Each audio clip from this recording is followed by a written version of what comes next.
Hello, everybody. Welcome. Welcome to Choices Finding Your Joy. And we are welcoming today a wonderful, inspiring woman. We have with us today Sherry Dixon.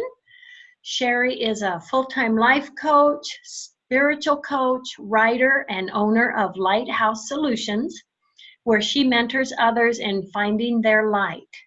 Sherry also works 8 hours a day as an industrial safety professional with a large aircraft manufacturing company. She's also an author, and we're going to talk about her first book, Natural Destiny. And she's writing a second book called Seeking Forgiveness. Sherry, you are a busy lady. I love it. Welcome. Yes, I am. Well, I'm so happy to be here. Oh, how inspiring. Welcome. Well, I would love you to share a bit of your background and kind of what brought you from, the work you do to also coaching others, writing books. I mean, it's fascinating. Yes, I was wondering where to begin. I think probably the best thing is to start with where I fit in our family. My parents have 7 children, and I'm the oldest girl. And my mother is from the island of Guam, and Guam is a matriarchal society, so the women have more power, I guess you could call it. They're the authority, let's just say that, in the household. So even though I have an older brother, I'm considered the oldest, with the one with the responsibility, at least growing up. Now my brother reminds me that he is indeed the oldest. But my mother was always a very ambitious woman. She came up from very humble beginnings, and I'll tell you more about that and why I wrote the story. But I think her example, her role model was always work is not something that you do just for the money. It's something that's as important as breathing. So all of us were just instilled with that to be working and to do something that we enjoy doing. That started me off. I was the first one in my family to graduate from high school, and the first in my family to get a college degree, first an undergraduate and then a graduate degree. Many of us now have that, but I owe that all to my mother. She felt like education was the most important thing you could do for yourself, and she instilled that in all of us, and I did that with my children as well. So that started it, and then from there on, I always knew that I was going to do something more. Whatever it was that I was doing, I was just going to do something more. And I've always been just nauseatingly optimistic. I can see the good in just about everything. I didn't even know we were poor when we were coming up until somebody told me one day, and then I wasn't even sure what that meant, because I always felt like we were so rich with the love and caring and support of our parents and just a very happy family life. That started it off, I suppose. And then everything else just took off from there. When you see things like that to start off with, it's a lot easier to take on just about anything. And my mother, from her background, she overcame such adversity that I felt like, I didn't know at the time when I was growing up the amount of the adversity, but I just knew that she was a hard driver, although very loving at the same time. So that's, I think, where it started. I love it. And I love the fact that you're so optimistic. Isn't that wonderful? And really, yes. I believe richness isn't monetary. Richness is exactly so much more. Exactly. That's why I didn't understand what it meant to be poor. When I first heard it was in elementary school, and one of my childhood elementary school people was just telling me, students, I'm sorry, I couldn't find the word, that I couldn't go because it was some kind of get-together or something with the children, and I couldn't go because I wasn't rich enough. And I didn't know what that meant. I had no idea what it meant to be rich and what it meant to be poor, and that there were any kind of labels or lines in between everything. And so when she tried to explain it to me, she couldn't. She couldn't find the words either. She just knew that I didn't have money. And I said, I don't know what that is, because we just really didn't. When we were children, we didn't really talk about money. Money wasn't a part of the conversation. And so then when she was struggling to find the words, I just knew that it wasn't important to her either. She was just probably repeating it from someone else. But I think that the way life has always been for me is I just don't usually let anything be a barrier for me. I always know that there's a way to get there. It may not be that way, but there's another way. And so that is always the way I've been. And then I found out that that's a great way to be, because barriers most of the time are self-imposed. And I knew that I didn't have any reasons not to do something once I set a goal to do it. So I think you're right. It's so much better to just be optimistic, because you can always find a way. When you're looking for the good and being optimistic, you're always going to find a way to get things done. That's a powerful message, Sherry, and it's true. Mm-hmm. An obstacle may come that sends you in a different direction, and that path may lead you to even greater things. Exactly. That's another thing too. I'm so glad you said that. It's that most of the time there isn't one way to get something done. And I think probably the people that are the most unhappy are the ones that are only looking at something one way, and that it can only be done one way, especially if it's their way. One way that's their way is almost a recipe for stopping, because there's always ways to get around things. There's always ways to get things done. And if you have people that are on the team when you're working a project, for example, and they have just a little bit of that same desire, boy, you could just do all kinds of stuff. But if you get a couple of them where there's only one way to do it, and once they can't get there that way, they stop, well, you don't want them on your team, because you're not going to get anything done. Yes. So I think that way, not only for working, but also for family life and for doing things in the community. There's always a different way. Yes. And accepting in our heart and knowing that there's so many different ways out there to accomplish things, and not being so stuck on it's this way or not at all. Oh my gosh, what we can open up. It really is huge. Very much so. I remember when my mother came to the United States, and she was from the island of Guam, as I said.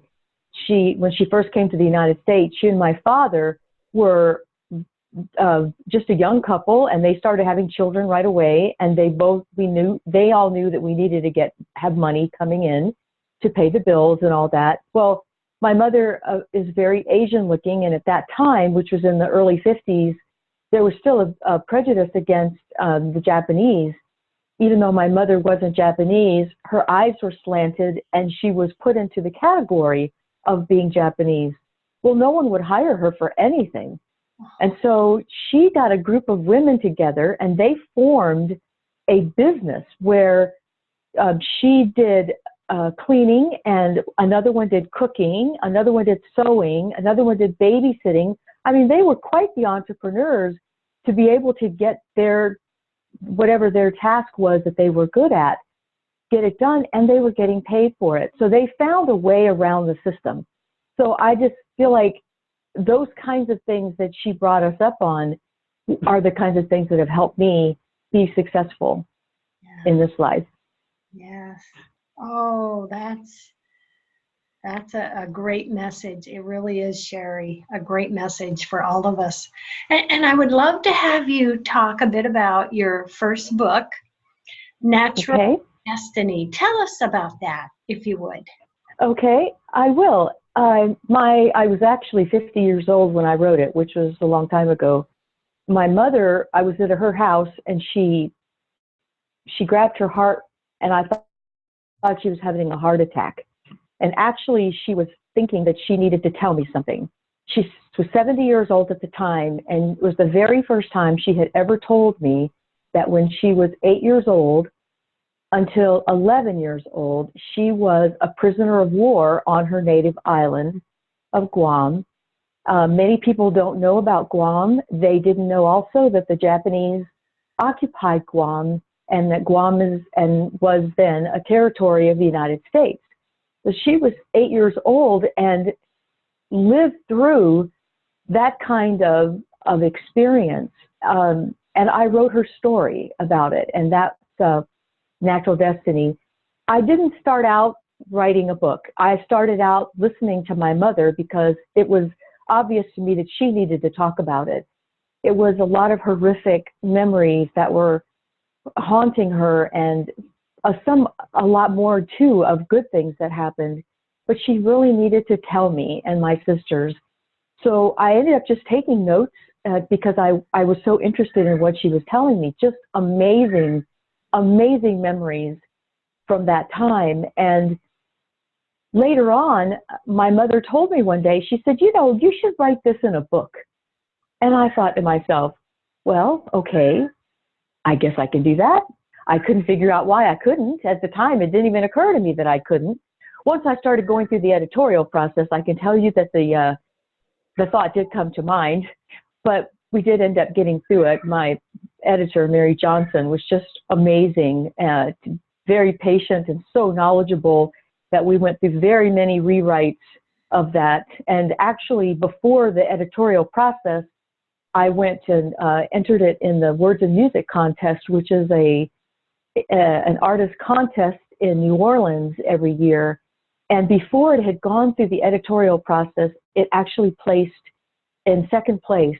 And so I knew that that was enough validation that the story was compelling enough. And so that's how it was born. And I'll tell you what, Paula, what was amazing about this too was my siblings also didn't know about it, and neither did a lot of our cousins. And so when the story came out, it was almost good news because it explained so much to them. And I'm so happy that I wrote it when I did, because now my mother has Alzheimer's and dementia, and she is pretty much stuck in a period of time where she's very happy. She was going back in time as she was going through the process of losing her memory, and for a while she was stuck at 8 years old, which was a terrible time for her, being in the war all over again. But then she regressed even further, and now she's very happy. She's just acts very much like a young child, and she's just delighted with everything, which is much better than where she was. Yes. So that's how the book ended up being. And then the International Reading Association recognized the book and sent me on a book tour to Guam, where I got a chance to talk with thousands of children who knew nothing about their history because it wasn't included in the curriculum. And I met some amazing people there. And the culture in Guam is matriarchal, as I said before. And it also is a place where they value their senior citizens. Seniors are revered there. They are treated with such respect. And it was wonderful to watch that, because so many places now, seniors are not treated with that kind of respect, and know that they have value, and that they're just pushed aside in so many places, but not that way in Guam. Guam, they're valued. Yes. Very much. Oh, and how amazing, Sherry, for your mom to share that information with you that she did. Yes. Yes, very much so. I'll tell you one story, and it kind of started the whole thing. Was she was 8 years old in September of 1941, and she was very much a tomboy, and she did not want to do girl things. She didn't like having long hair, so she ended up cutting all her hair off. Well, in Guam, that's a terrible thing to do. In Guam, you're only allowed to cut your hair when you're a married woman. And so her grandmother was just mortified and ended up shaving her head to punish her, and said, from now on, you will go to school only, and you will go to church and nothing else. Well, on December 8th, 1941, which of course is December 7th, 1941, on the other side of the international date line, my mother was in church along with other Chamorro people, because it was the first day, the Feast of the Immaculate Conception. and they went to Mass. But after Mass, they were going to have this huge party.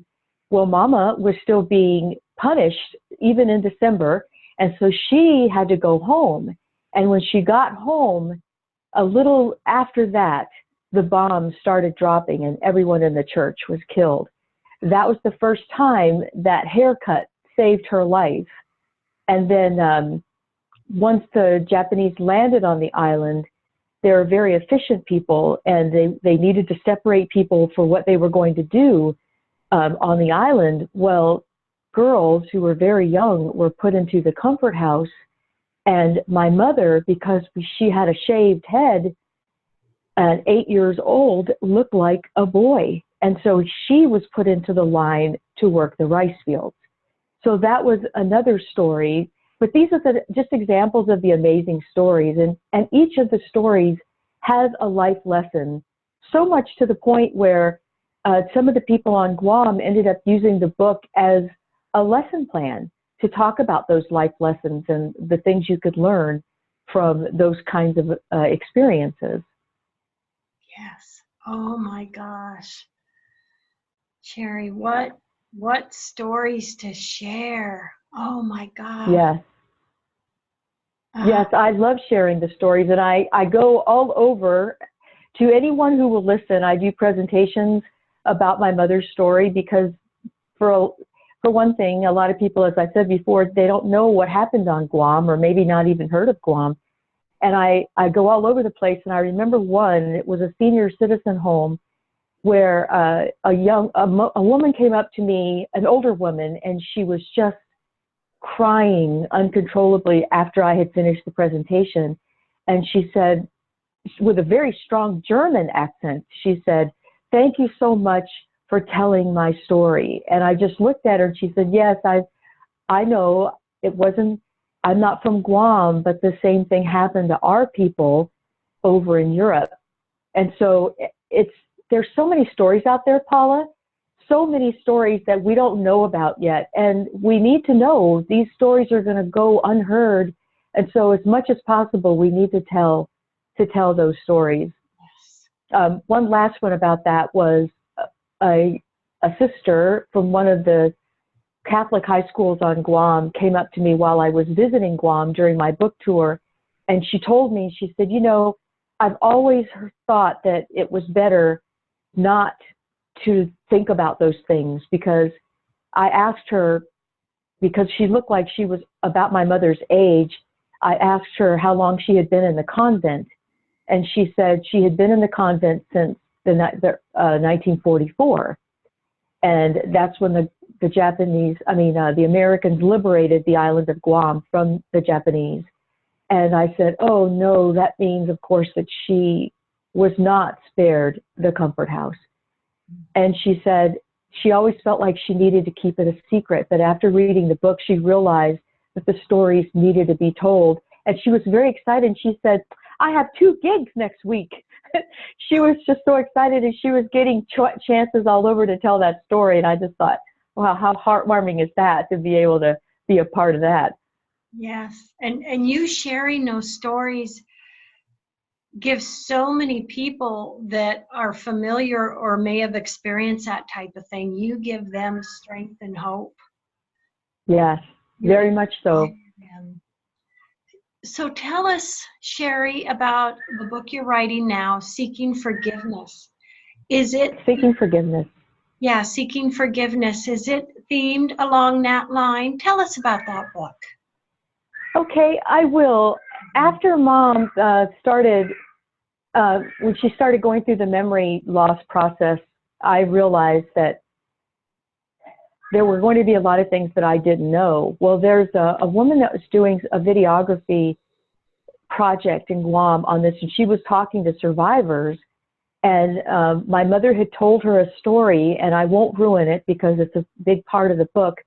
But it was a terrible story about, not a terrible story, but a terrible time when my mother felt like she had done something really awful. She was 9 years old, and she carried this burden around with her that drove every single decision that she made after that. I mean, it was a very horrible horrible time to be coming up in her formative years to go through the experience of being a prisoner of war, seeing things that a child should never see, and coming out of it even with a positive attitude about things. But it was almost as if she was running from something all the time. And I think that's what ended up happening. The book is about what happened to my mother once she got to the United States and the kinds of things that she came across and how they affected her life and my life, and also how I ended up, how that affected my life and raising my children. Because I think that there are a lot of people who are doing exactly that, that they're living with something in the past that they feel is driving them, and they need to let go of it. And what it's doing is it's making them make choices that are really not the right choices for them. It's the choice for something that happened years ago, but not something that they need to be carrying around anymore. And I'm hoping that this book is going to be that. It's going to help them realize that they don't need to be burdened with these kinds of self-imposed feelings, that there's so many other choices that they could be making. My mother, as I said, she made so many choices, and I think a lot of them were based on something that she felt she did, and it really didn't matter as much as she thought it did. But to a 9-year-old child, it ended up forming her life, so much of her life. So that's what the point is in seeking forgiveness, is those of us who have been survivors of people who have been through being a prisoner of war, and then even if you haven't been through that you may be having been affected by someone else's burden, and you're carrying it around with you, and you don't need to anymore. That's where I'm trying to go with it. Oh, Sherry,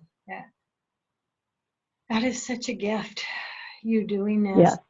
Yeah, and bringing information as well, because there's so much that so many of us don't realize people have gone through.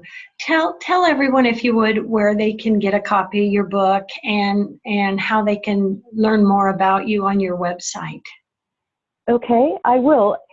The name of the book is Natural Destiny. You can get it on Amazon.com. It's also available. It's available in hard copy, the paperback copy, and ebook. I'm also trying to develop an audio book, because I realize that a lot of people who are in that generation from the Pacific Campaign may not be able to read as well. So I'm going to be putting out an audio book. It's also in Charleston, available at the Charleston County Library, so you can also read it. Just get a copy there to read it. My website is www.sherry, SHERRYS, like Sherry, Dixon, DIXON.com. And I'm also available on Facebook. I'm Sherry Dixon Books, I think it is. But you can put my name in there, and you can locate me there. Oh, I love it. I love it. Sherry, with just a few minutes left for us, what last words do you want to say to everyone today? I think probably the best thing to do is just be kind to people. There's so much unkind people and misery around, and it really doesn't take a lot to just be kind. Being happy has a lot to do with that kind of outlook, where you're always just knowing that there's good there. All you have to do is just look for it, because if you don't, the misery is just going to overtake you. And you can just start off by being grateful. Just be grateful for what you have, even if it's just being able to get up in the morning. Just start off with that. The best thing for me, and the one that works the best is for me, is I start off just forgiving anyone that has ever done anything to me, or that I've ever done anything to, and then starting from that point and just being grateful for what I have. And coming up with that, it's just very easy to be happy and have a positive attitude. And believe me, when you are positive finds you, and it'll continue to find you. Yes. And isn't that so fascinating and so wonderful? Mm-hmm. Yeah. Yes, yeah. it is. I haven't heard it in that verbiage. I think that's so perfect. When you're positive, positive finds you, because we do what Yes, we put out there, we get more of. yes, we do. And gosh, Sherry, I really believe focusing on, even one thing every morning that you're grateful for, that just sets the tone of your whole day. It does. Oh, It does. It's a heck of a lot better than just waking up thinking, oh my gosh, what a terrible day. Believe me, that's a horrible way to start a day. It's much better the other way. yeah. Oh, thank you for being such an inspiration to others. And I'm really excited for your second book. Do you have a time frame for that for us? No, I'll be retiring from my 8-hour a day job next year, and I'm hoping that I'll be able to publish it next year. Uh, I've had to have a couple of restarts, but that's what I'm striving for is next year. Oh, I can't wait. I can't wait.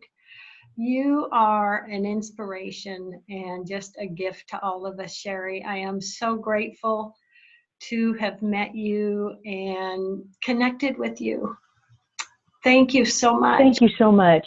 Well, thank you so much for having me, Paula, and thank you for the work you're doing here. Oh, thank you. You're so welcome. And love, hugs, and blessings. And to everyone out there, love, hugs, and blessings. Have a beautiful day. Thank you. Thank you.